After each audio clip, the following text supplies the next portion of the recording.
안녕하세요. 존버스톤입니다. 오늘은 주택하고 상가에 관한 계약갱신 청구권에 대해서 좀 간략하게 비교를 하는 그런 시간을 갖도록 하겠습니다.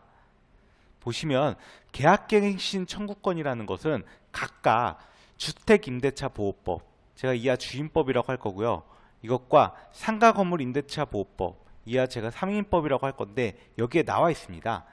밑에는 주임법에서 관련 조문들을 좀 정리를 해봤는데요. 간략히 좀 보시면 제6조 계약의 갱신 부분의 1항을 보시면 임대인이 임대차 기간이 끝나기 6개월 전부터 2개월 전까지 기간에 임차인에게 갱신 거절의 통지를 하지 아니하거나 계약 조건을 변경하지 아니하면 갱신하지 아니한다는 뜻의 통지를 하지 아니한 경우에는 그 기간이 끝날 때 전 임대차와 동일한 조건으로 다시 임대차한 것으로 본다. 이거는 흔히 얘기하는 그 묵시적 갱신을 이야기하는 조항입니다. 그리고 계약갱신 청구권은 사실 6조의 3, 여기 계약갱신 요구 등 여기 조문이 계약갱신 청구권과 관련된 조문인데요. 보시면 제6조에도 불구하고 임대인은 임차인이 제6조 1항 전단의 기간 이내에 계약갱신을 요구할 경우 정당한 사유 없이 거절하지 못한다. 이 얘기는 뭐냐면 일반적으로 여기 6개월 전부터 2개월 전까지 기간 내에 임차인이 임대인에게 계약갱신 요구하면은 정당한 사유 없이는 거절하지 못하는데, 다만 다음 각호의 어느 하나에 해당하는 경우에는 그러하지 아니하다 하면서 1호부터 쫙 9호까지 이게 정당한 사유거든요. 보시면 임차인이 이기의 차임액에 해당하는 금액에 이르도록 차임을 연체한 경우, 임차인이 거짓으로 임차한 경우, 서로 합의해서 임대인이 임차인에게 상당한 보상을 제공한 경우 등등이 있는데요. 여기서 일반적으로 임대인 입장에서 계약갱신 요구권을 거절하려는 흔한 사유 중에 하나가 제8호, 이게 되게 중요한데요. 임대인인데 여기서 임대인은 임대인의 직계 전속하고 직계 비속을 모두 포함합니다.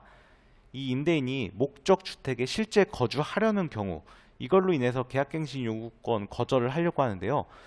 이게 실제로 좀 악용되는 소지가 있어서 밑에 추가적으로 조항이 또 있습니다. 보시면 임대인이 제1항 8호의 사유로 갱신을 거절하였음에도 불구하고, 여기 8호죠. 계약갱신 요구가 거절되지 아니하였더라면 갱신되었을 기간이 만료되기 전에 정당한 사유 없이 제3자에게 목적 주택을 임대한 경우 임대인은 갱신 거절로 인하여 임차인이 입은 손해를 배상하여야 한다.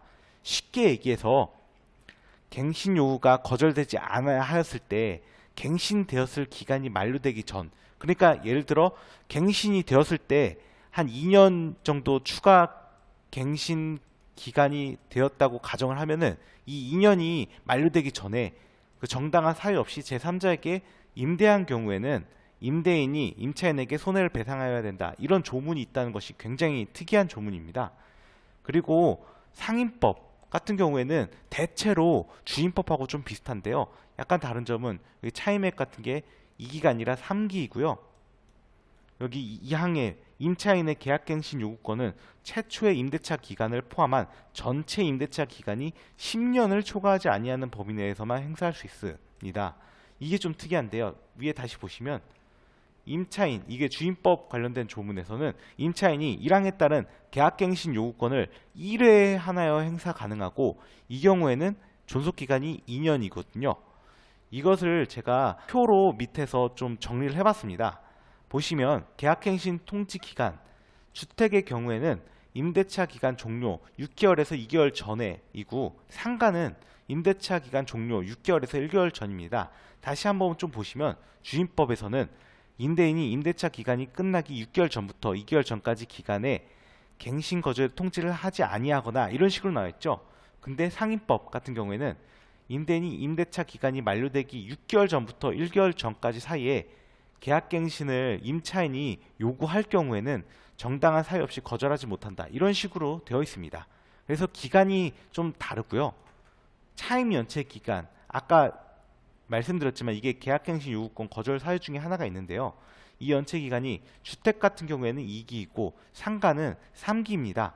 다시 보시면 여기 2기 차임액에 상당하는 금액에 이르도록 차임을 연체한 사실이 있는 경우, 이건 주임법이고, 밑에 상임법에서는 3기의 차임액에 해당하는 금액에 이르도록 차임을 연체한 사실이 있는 경우라고 나와 있죠.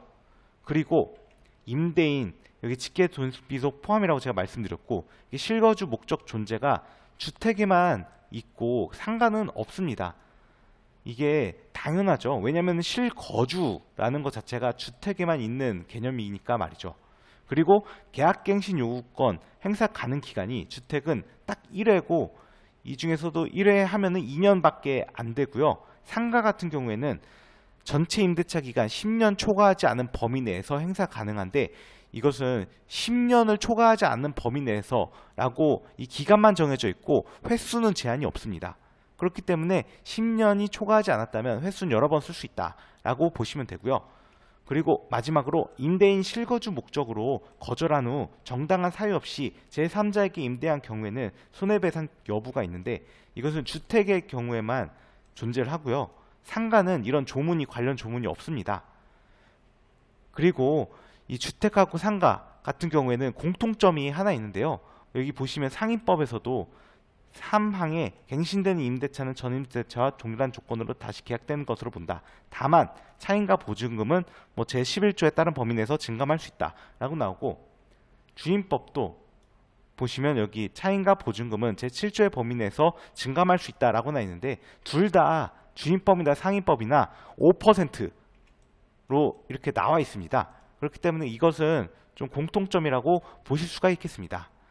그래서 간략하게 계약갱신 청구권에 대해서 차이점 위주로 정리를 하였는데, 조금이나마 실생활에 도움이 되셨으면 합니다. 이상으로 영상을 마치도록 하겠습니다.